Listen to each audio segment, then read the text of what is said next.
They'll try to defund the police and then embolden criminals. The rise in crime comes as police funding is being cut. The results speak for themselves. Police forces are being hollowed out by lagging recruitment and early retirements.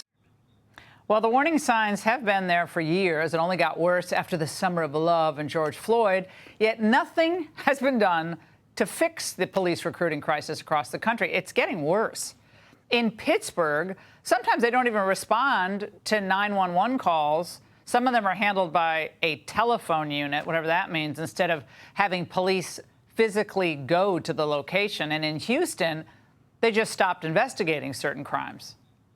Houston police now say 264,000 criminal cases were never investigated, accounting for roughly 10% of all incident reports filed with HPD in the past 8 years. By the way, that includes 4,017 cases of alleged sexual assault.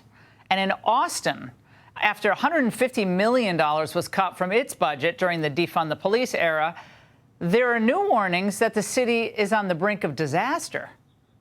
Police are sounding the alarm. Homicide rates hitting new highs over the last 3 years as their force grapples with a staffing crisis. Things are so tight, for a few hours on a recent Saturday, an entire section of East Austin had 0 patrol officers on duty.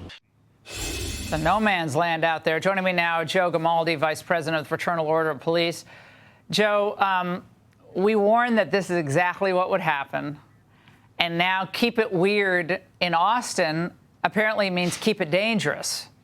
So this is going to affect real people and put real lives in jeopardy, as it already is.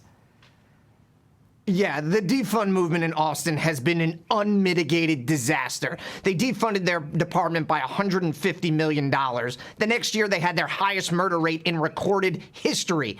Aggravated assaults are up 18%. Car thefts are up 77%. And their response times to emergencies are up to 10 minutes. And there's no help coming on the way here, folks. They're down 600 officers. They've been hemorrhaging people. They can't recruit. And do you really blame them? I mean, if you had a city council and a local Congressman Greg Casar who treat officers like scum, why the hell would you take that job? And this Congressman Greg Casar, he's a real peach. He loudly and proudly supported defunding the police. But here's the rub. When crime went up in his neighborhood, he wanted additional patrols there. So he doesn't give a damn about you, but he wants to make sure his family's taken care of. They're all hypocrites, and they don't give a damn about the residents in Austin. Now, there's a short-staffed police department in Northern California. Has residents really worried, so worried they may do something really drastic. Watch.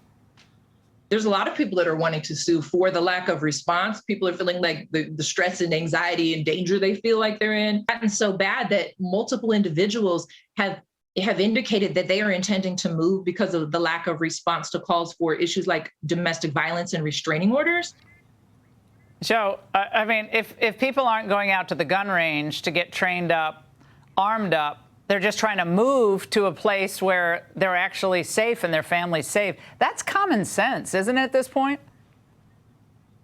Well, yeah, of course, because they want their families to be protected. And just so you know, folks, if your community, if your city council, if your elected officials don't support law enforcement, it's only going to get worse. I mean, recruitment is in the tank. New Jersey applications are down 90%. In Illinois, They're down 80%. Retirements are up 45%. Resignations are up 25%. So you're going to continue to see the erosion of services. But you know where they're not having recruiting problems? Where you have communities that actually support police officers, that don't treat their officers like crap, who actually treat them fairly. So I would encourage residents, if you're not willing to arm yourself with a weapon to defend your home and your property, at least move to a community that's going to support law enforcement, because we'll be there to protect you. Yeah, that's what Ron DeSantis said in Florida. He said, move here. I mean, I went to the Daytona, I think it was the Daytona Police Academy. They have lots. I was at one of the recruiting events. It was amazing. There were so many young people. It was awesome, and people have to get that in their own communities. Joe, you have a lot of energy. I love it. Thank you. Hey, Sean Hannity here. Hey, click here to subscribe to Fox News YouTube page and catch our hottest interviews and most compelling analysis.